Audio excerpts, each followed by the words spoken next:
Nazareth, the Israeli Arab city where Jesus is thought to have been raised, has cancelled some Christmas celebrations in protest at U.S. President Donald Trump's recognition of Jerusalem as Israel's capital. Mr. Trump announced the move last week, reversing decades of U.S. policy and recognized Jerusalem as the capital of Israel, jeopardizing Middle East peace efforts and upsetting the Arab world and Western allies alike. Nazareth, the largest Arab town in Israel with a Muslim and Christian population of 76,000, is one of the Holy Land's focal point of Christmas festivities. Now guess what? This is one of the many reactions stemming from Donald Trump's announcement last week. What does it mean to the Israelis themselves? In the studio, I'll be having the Israeli ambassador to Ghana for a very quick conversation right after this.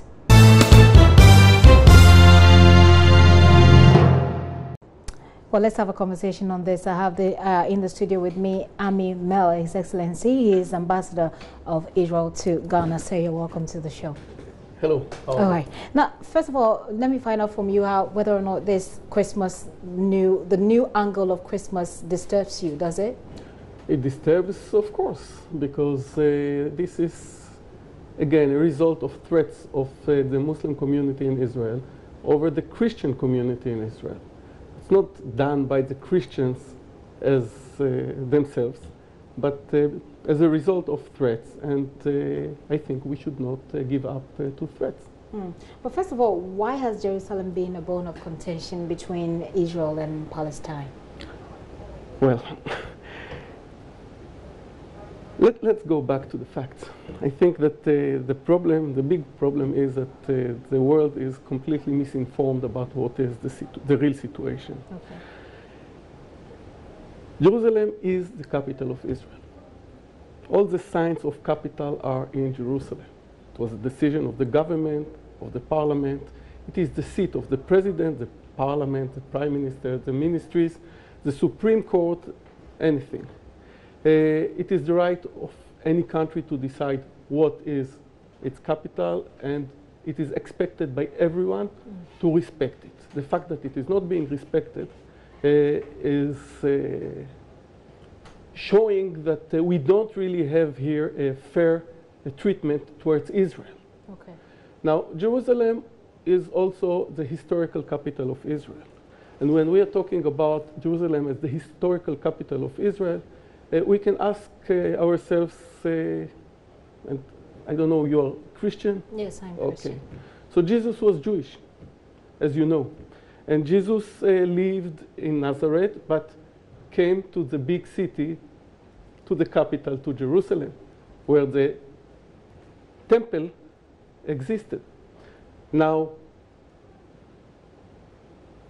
during his time, the land was not Palestine, the land was Judea.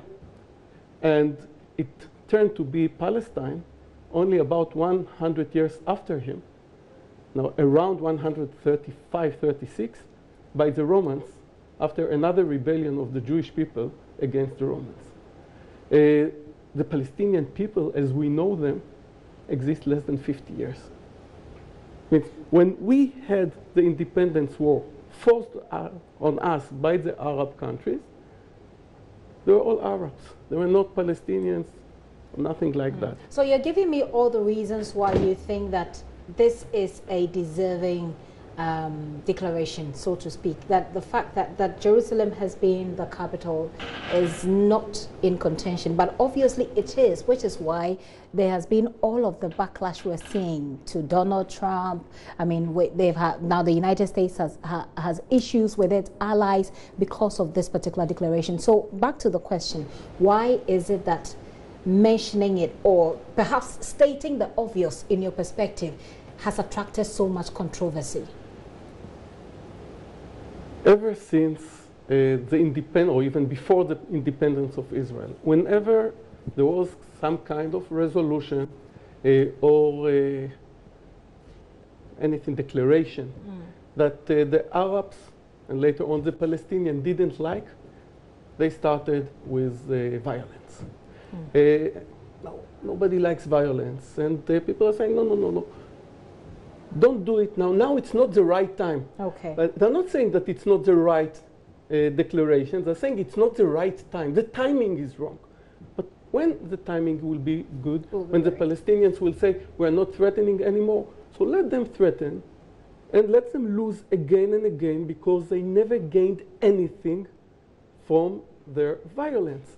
The moment they will understand that they can gain a lot from peace, that will be the moment they will have normal life in normal country, which Israel is ready and was ready to give them all along. But there has been concerns that the declaration by President Trump will basically fuel the conflicts between Palestine and Israel. But the conflict is burning all the time. There's no fuel the conflict. If we're going to give up to threatening, we'll never reach peace. Never. We see what happened since 1947, actually. In the 29th of November 1947, the UN had a resolution 181 that decided to stop the British mandate over the land of Israel and to make two countries, two states, Jewish state and Arab state, by the way. Arab, not Palestinian. There were no Palestinians there. Nobody knew that they someday will declare themselves as a Palestinian people. And from that day, that was in the evening, the next morning, the Arabs in Israel started war against the Jewish people. And this is a war that's been going on for some time, but then the world leaders in the international community have been trying to deal with the problem. And now this declaration, so the fear is that there will never be a solution, there will never be an end to the ongoing conflict. But when we gave up, we got no results, no peace. So why to give up? How long can we give up our rights? This is our right to have our capital, our historical capital, Restored. Not restored, recognized by the whole world. This is our right. And the fact that it does not happen say that there is a mistreatment of Israel here, and therefore Israel cannot continue like that. So here in Ghana, are you trying to lobby Ghanaian authorities to get to back you on this? And what's the, how far have you gone with that? Well, Ghana is not going to be the leader of the world in following the United States or the leader of Africa in following the United States, and we know it, and we don't want to push too hard. We understand the situation. It doesn't mean that we are not speaking out and reaching, sometimes I can say even preaching to the converted. I believe that people, the authorities in Ghana understand exactly the right of Israel. But they are not going to be the leaders, and we know it, and we respect it. We would prefer to see other countries backing Israel, and we see them, by the way. You know, which countries are we looking at? The Czech Republic, for example, immediately say that they are going to move their embassy to Jerusalem. And there are some other countries as well saying the same thing. By the way, Russia said several months ago that for them West Jerusalem is the capital of Israel. But nobody said anything because it's Russia. But you know, when it's President Trump... So now people are talking because it's the United States of America. No, because it's President Trump. Because it's President Trump. Yes. I see. Are you lobbying, by the way, for Ghana as well to move its embassy to Jerusalem? I'll do it slowly but surely. Where are you? Where are you with that negotiation? No, I'm not there yet. You're not there we yet. will do it slowly but surely because we don't want Ghana to stand in the front and being attacked by so many vicious countries. Ah, I see. So you're protecting Ghana from itself, huh? Yep. And if Ghana should say not move it, now that the United States has recognized Jerusalem as a capital, if Ghana decides not to move its capital to Jerusalem, will there be any effect on Ghana-Israel relations?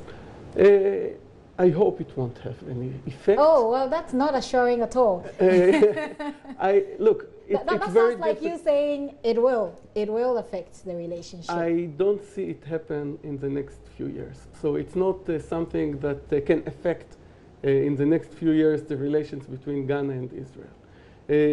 What will happen in 5, 10 years, I don't know. I believe that none of us knows. So there will be a point where you will have more and more embassies moving to Jerusalem.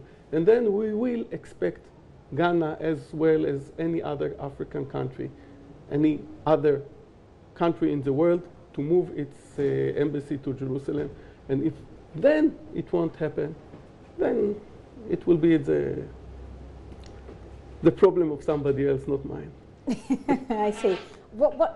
Our Speaker of Parliament has been, granting some interviews, and in that interview he seems to have said something that lots of people believe is in support of the declaration of Jerusalem as the capital. But he's received a lot of criticism. How do you react to that? Well, first of all, I appreciate his move and what he said very much.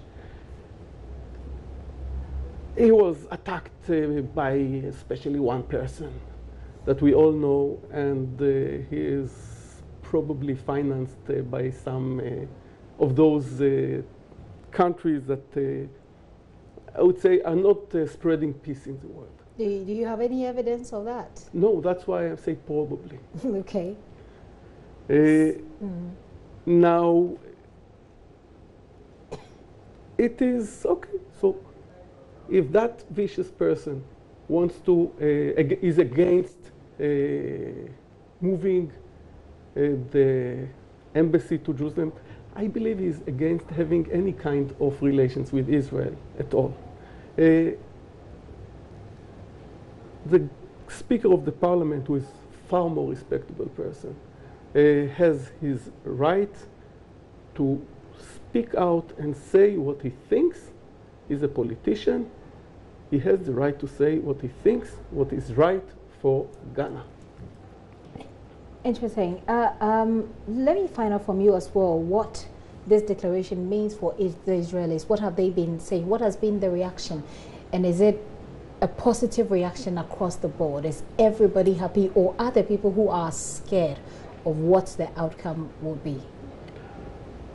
I would say that among the Jewish people in Israel, 99% are very happy with the declaration.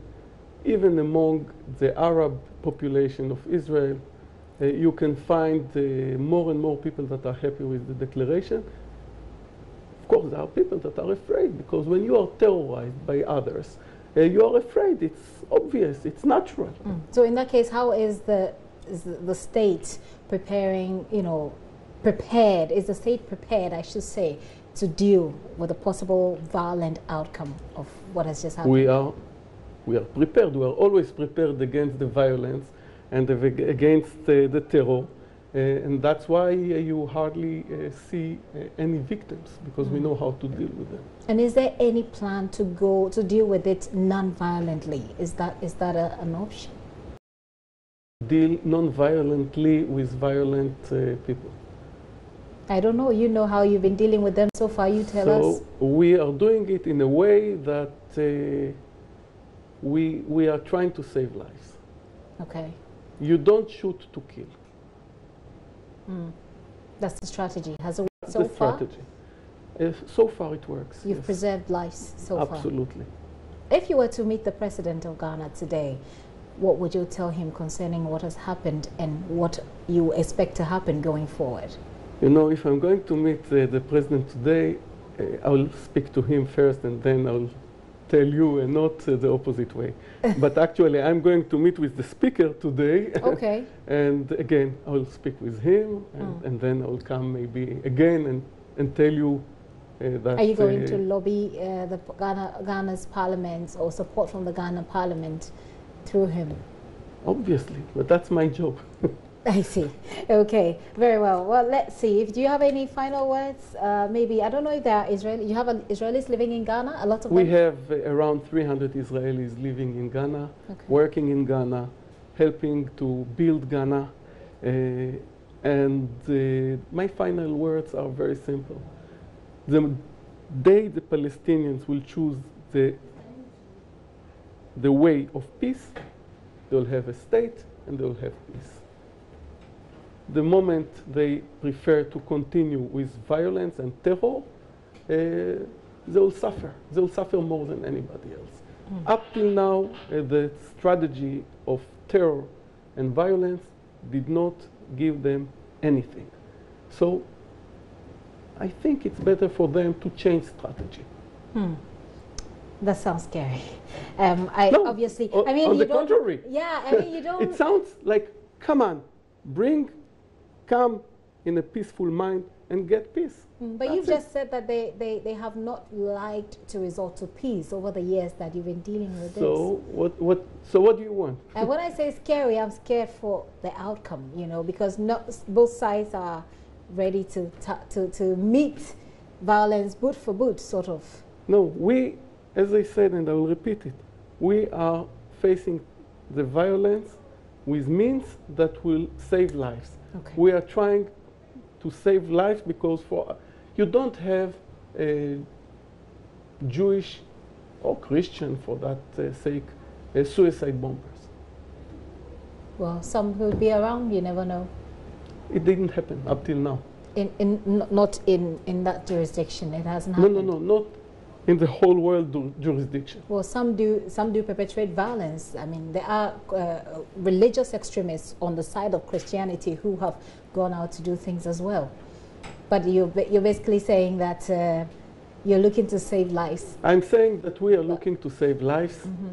And I'm saying that the moment that the Palestinians will understand that violence will bring them nowhere, and they will change strategy to a peaceful strategy, then they will have a state and a peace. A state and the peace. We all hope feverishly that there will be a state and a peace, and that people will not have to suffer for the misunderstanding of other people. Sir, thank you very much for your time. But a quick one though before you go. So what's going to happen from now? What are some of the things that are happening from now? Any changes, any major changes, or things are just normal? I think that this is a time for change, and this may change the whole situation, and this declaration, this historical declaration, eventually will bring peace. Okay, eventually will bring peace. That's very reassuring. Thank you very much.